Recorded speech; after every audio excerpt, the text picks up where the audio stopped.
July മാസത്തിൽ വെക്കേണ്ട പച്ചക്കറികൾ ഏതാണെന്നാണ് പറയുന്നത്. പച്ചമുളക് വെച്ച് കൊടുക്കാം. അതിനായിട്ട് വിത്തുകളൊക്കെ എടുത്ത് പാകി മുളപ്പിക്കണം. പിന്നെ നട്ട തൈകളൊക്കെ ഉണ്ടെങ്കിൽ അതിനൊക്കെ നന്നായി വളമിട്ട് കൊടുത്താൽ മതിയാകും. പച്ചമുളക് ഇഷ്ടം പോലെ ഉണ്ടാകും. പിന്നെ ഇല്ലാത്തവരാണെങ്കിൽ ഇതുപോലെ വിത്ത് എടുത്ത് പാകി മുളപ്പിക്കാം. വിത്തുകൾ മേടിക്കാനും കിട്ടും കേട്ടോ. പല ഇനം മുളക് തൈകളുണ്ട്. അടുത്തത് വഴുതനയും നമുക്ക് പാകി മുളപ്പിക്കാം, അല്ലെങ്കിൽ തൈകൾ മേടിക്കാം. 10 രൂപയൊക്കെ ഉള്ളൂ നമുക്ക് തൈകൾ മേടിക്കാനായിട്ട്. അപ്പോൾ അത് മേടിച്ച് ഇപ്പോൾ തന്നെ വെച്ച് കൊടുത്താലാണ് ഓണത്തിന് ഇഷ്ടം പോലെ പച്ചക്കറി കിട്ടും. വീട്ടിലെ പച്ചക്കറി തന്നെ നമുക്ക് ഓണസദ്യയൊക്കെ ഉണ്ടാക്കാം. ഇത് ചീര പാവി കൊടുത്തതാണ്. ഇത് കുപ്പികളിലൊക്കെ വെച്ച് കൊടുത്തതാണ്. അത് പറിച്ച് നടാവുന്നതാണ്. പച്ചച്ചീരയാണ് ഈ സമയത്ത് നല്ലത്. ഈ മഴയുള്ളത് കൊണ്ട് ചുവന്ന ചീര ഇലയമൊക്കെ പുള്ളിക്കുത്ത് വരും. അപ്പോൾ പച്ചച്ചീര വെച്ച് കൊടുക്കുന്നതാണ് നല്ലത്. ഇത് വയലറ്റ് മുളകാണ്. പലതരം മുളകുകളുണ്ടല്ലോ. അപ്പോൾ ഇത് വയലറ്റാണ് വെച്ചിരിക്കുന്നത്.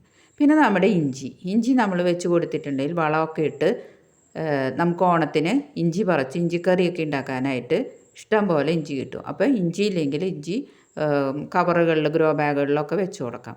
പിന്നെ വിത്തുകളാണ്. വിത്ത് മേടിച്ച് ഒരു ദിവസം വെള്ളത്തിലിട്ട് വെക്കണം കേട്ടോ. പിറ്റേ ദിവസമാണ് നമ്മൾ വിത്തുകളൊക്കെ വെച്ച് കൊടുക്കുക. നിലത്ത് വയ്ക്കുമ്പോൾ മഴയൊക്കെ ആയതുകൊണ്ട് വാരം കോരി വേണം കൃഷി ചെയ്യാനായിട്ട്. പിന്നെ ഗ്രോ ബാഗിലൊക്കെ വെക്കുകയാണെങ്കിൽ നന്നായിട്ട് വെള്ളം വാർന്നു പോകണം. അപ്പോൾ അതിനൊക്കെ നല്ല ഹോളൊക്കെ ഇട്ട് കൊടുക്കണം. അതുപോലെ തന്നെ കരിയിലയൊക്കെ നന്നായിട്ട് ഇട്ട് കൊടുക്കണം. അപ്പോൾ വെള്ളം നന്നായിട്ട് വാർന്നു പോകും. അപ്പോൾ ഗ്രോ ബാഗിൽ വെക്കുന്നവർ ശ്രദ്ധിക്കുക, നന്നായി കരിയിലേക്ക് ഇട്ട് കൊടുക്കുക. ഇപ്പോൾ ഇതുപോലെ വിത്തുകളൊക്കെ അതേ വെള്ളത്തിലിട്ട് വെക്കുകയാണ്. വെണ്ട, പയർ, പീച്ചിൽ എല്ലാം വെള്ളത്തിലിട്ട് വെച്ചിട്ടുണ്ട്. ഇനി ഒരു ദിവസം അങ്ങനെ ഇരിക്കട്ടെ. പിറ്റേ ദിവസമാണ് നമ്മൾ വെക്കുക. ഇനി ഇവിടെ കോവലം വെട്ടി നിർത്തിയിട്ടുണ്ടായിരുന്നു. അപ്പോൾ അതൊക്കെ നന്നായിട്ട് ഇതേ പടർന്നു. കോവയ്ക്കൊക്കെ നന്നായിട്ടുണ്ടായിട്ടുണ്ട്. അപ്പോൾ അത് കുറച്ച് പൊട്ടിക്കാം. ഇതുപോലെ തന്നെ നമ്മൾ വെച്ച് കൊടുത്തു കഴിഞ്ഞാൽ നമുക്ക് ഓണത്തിനൊക്കെ പച്ചക്കറി ആയാലും ഇടയ്ക്ക് വീടുകളിലൊക്കെ വെക്കാനായിട്ട് ഇഷ്ടം പോലെ കോവയ്ക്ക ഉണ്ടാവും. കോവയ്ക്ക ഒരു നല്ല പച്ചക്കറി, വേഗം വളർന്ന് വേഗം പന്തലിട്ട് നമുക്ക് കോവയ്ക്ക കിട്ടുന്നതാണ്. അപ്പോൾ അതുകൊണ്ട് ഒരു കട വെച്ചാൽ ഇഷ്ടം പോലെ കിട്ടും.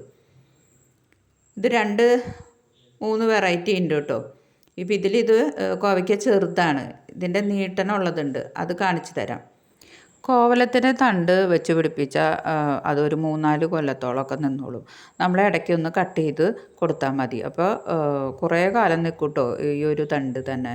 പിന്നെ ഇതാണ് നീട്ടത്തിലുള്ള കോവയ്ക്ക. കണ്ടോ, ഇത് നീട്ടം കൂടുതലാണ്, മറ്റേത് നീട്ടം കുറവാണ്. കണ്ടോ, ഇത് രണ്ടും കണ്ടു കഴിഞ്ഞാൽ വ്യത്യാസം അറിയാം.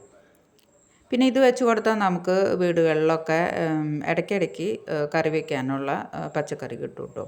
പിന്നെ നമ്മുടെ പയർ വിത്ത് നടുന്നത് എങ്ങനെയാണെന്ന് ഇപ്പോൾ കാണിച്ചു തരാം. അതിനായിട്ട് ഇവിടെ മണ്ണ് ഒക്കെ ഒരുക്കിയിട്ടുണ്ട്. അതിൽ ചാരമാണ് ഇട്ട് കൊടുത്തിരിക്കുന്നത്. ചാരം എപ്പോഴും നല്ലതാണ്. അപ്പോൾ ചാരം ഇട്ട് കൊടുത്ത് ഇതുപോലെ ഒന്ന് മണ്ണൊക്കെ ആക്കി നമുക്കിതുപോലെ കുഴിയൊക്കെ കുത്തി ഇതിലേക്ക് പയർ വിത്ത് ഇട്ട് കൊടുക്കാം കേട്ടോ.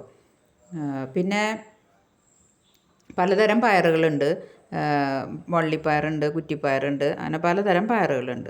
നമുക്ക് ഇഷ്ടമുള്ള പയറൊക്കെ വെച്ച് കൊടുക്കാം. പിന്നെ ഇതൊക്കെ കുമ്പിളിൽ കുത്തി മുളപ്പിച്ചൊക്കെ വെച്ചേർന്നതാണ്. അപ്പോൾ അതൊക്കെ വെച്ച് കൊടുക്കുകയാണ് ചെയ്യുന്നത്. പിന്നെ ഈ സമയത്ത് തക്കാളി നടുന്നത് അത്ര നല്ലതല്ല കേട്ടോ. പൂക്കളൊക്കെ കേടുവന്ന് പോവും ഈ മഴ കാരണം.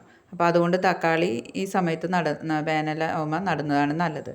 പിന്നെ നമ്മൾ താഴെയൊക്കെ വെക്കുമ്പോൾ വാരം കോരിയിട്ട് വേണം വെക്കാൻ. ഈ മഴ പെയ്യുന്നതുകൊണ്ട് വെള്ളം നന്നായി വാർന്നു പോകണം.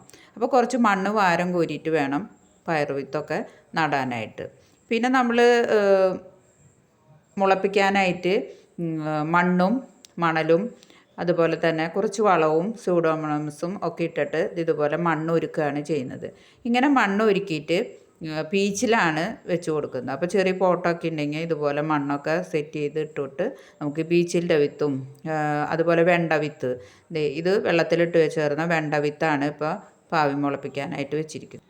അപ്പോൾ എല്ലാവരും ഒന്ന് ലൈക്ക് ചെയ്ത് സബ്സ്ക്രൈബ് ചെയ്ത് കമൻറ്റൊക്കെ ചെയ്തോളൂ കേട്ടോ. പിന്നെ ഇപ്പോൾ അമര നടാവുന്നതാണ്. അപ്പോൾ അമരയൊക്കെ ഉണ്ടെങ്കിൽ വെട്ടി നിർത്തിയിട്ടുണ്ടെങ്കിൽ അതുമെന്ന് ദേ ഇളപ്പൊക്കെ വരുന്നുണ്ട്. അല്ലെങ്കിൽ അമരക്കുരു പാവി ഇപ്പം മുളപ്പിക്കാം. പിന്നെ കൂർക്കയും നമുക്ക് ഈ സമയത്ത് നടാവുന്നതാണ് കേട്ടോ. അപ്പോൾ എല്ലാവരും ഇപ്പം നട്ടാൽ നമ്മുടെ ഓണത്തിന് പച്ചക്കറി കിട്ടും.